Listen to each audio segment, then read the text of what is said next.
Hello, my tribe. Everybody out there in YouTube land. Hope you're all doing well. Let's talk a little bit about fight or flight. I'm not talking about a barroom ball situation. Did I say barroom ball? I mean barroom brawl situation. I'm talking about Alamo. Stand and fight at your retreat or your bug out location or your home. Actually, your bug out location becomes your home once you've bugged out. And after that, you need to designate a secondary and tertiary bug out locations. So what I'm talking about, I'm going to pull in the board here because that's what we'll be dealing with mostly. What I'm talking about is, I don't know if you can see that well or not. Hold on. Okay, that's probably better. This big old shiny thing here, we're gonna pretend that's the sun. So, fight or flight. You have decided it's time to go to your bug out location. And you and your tribe, you bug out, and there you are. At your bug out location, everything's wonderful. You got a dozen people there. But along comes, of course, I got the one that doesn't write very well. Why would I get the one that writes well? Okay, take three. You and your tribe have bugged out, and you're at your bug out location. There's a dozen of you, and all of a sudden, for whatever reason, 3 dozen bad hombres come along. And you make a choice. You fight here, or you run away. This is one of your buried subterranean stashes, and you've got a lot of things there. This is another one. This one's hidden by a tree. This one's hidden by a bunch of bushes. This one's on the other side of a hill with your secondary bug out location. Now this is your residence. That becomes your bug out location. And that's got stuff buried underneath. And you got a place up here on the hill that's got stuff buried underneath. But that one's hidden. You're not letting people know it's there. You can't really see it. Okay, it's camouflaged. So what do you do here?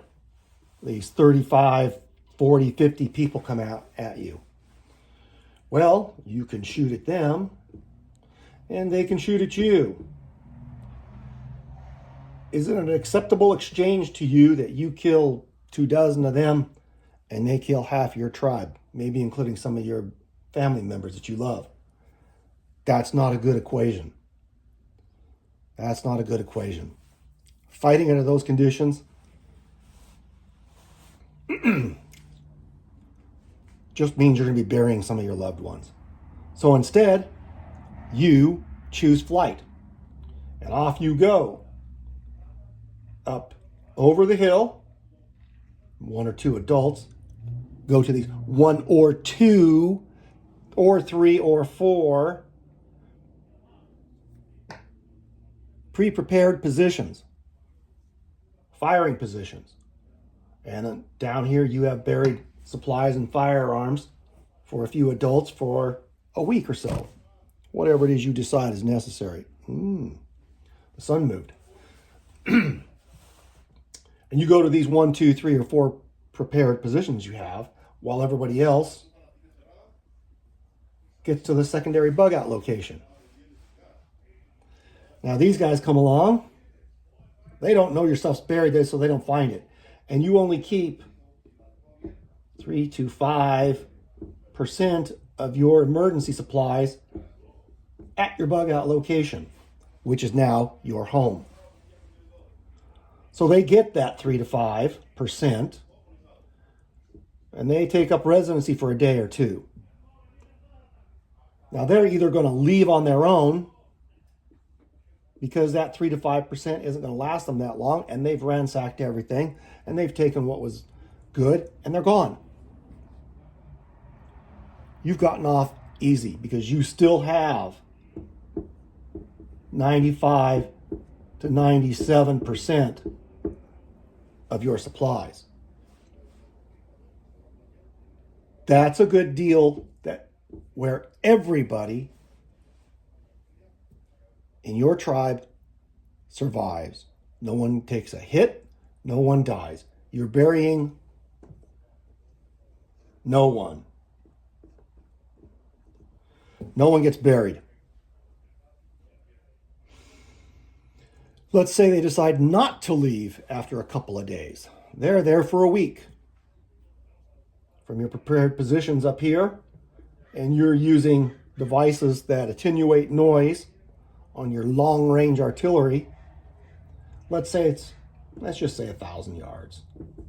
Okay? These guys got to go out and use the bathroom, probably quite frequently because there's 35 of them. Doot, doot, doot, doot, boom. And you know the yardage and the elevation and the windage and everything else. And you start putting rounds into that outhouse, taking one of them out. How eager do you think the next one's going to be to come out and use this? And they don't see you and they can't hear you because you're camouflaged and your noise attenuated. Let's say they decide to go out over here and do some work in the yard. You do the same thing. And another one goes bye-bye. How long do you think they're going to stay there? And you're not just going from one location. You're going from another location also. And you're alternating. So they don't know where it's coming from. They don't know how many people are out there. You have introduced fear and uncertainty to them.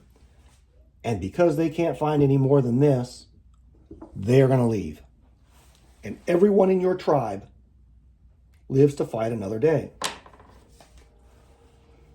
So under these scenarios, and I think almost all scenarios, in SHTF, flight should be your first option.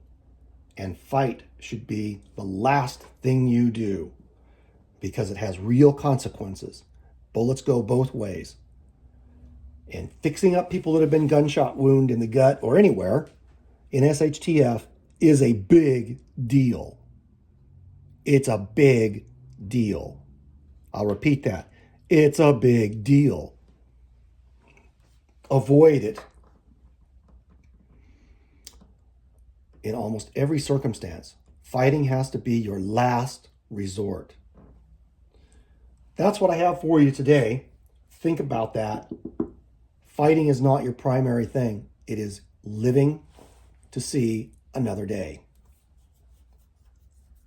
All that takes planning and a place to go. I highly recommend you get with it. Get rural. Get a location. Build it up.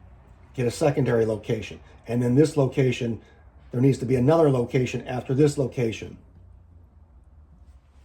Because if they come out of here in force and go up the hill because someone didn't camouflage well enough or have a good enough noise discipline, they may find that secondary place and you'll have to go to another place. And on it goes. Have plans. Have solid plans. Fight or flight.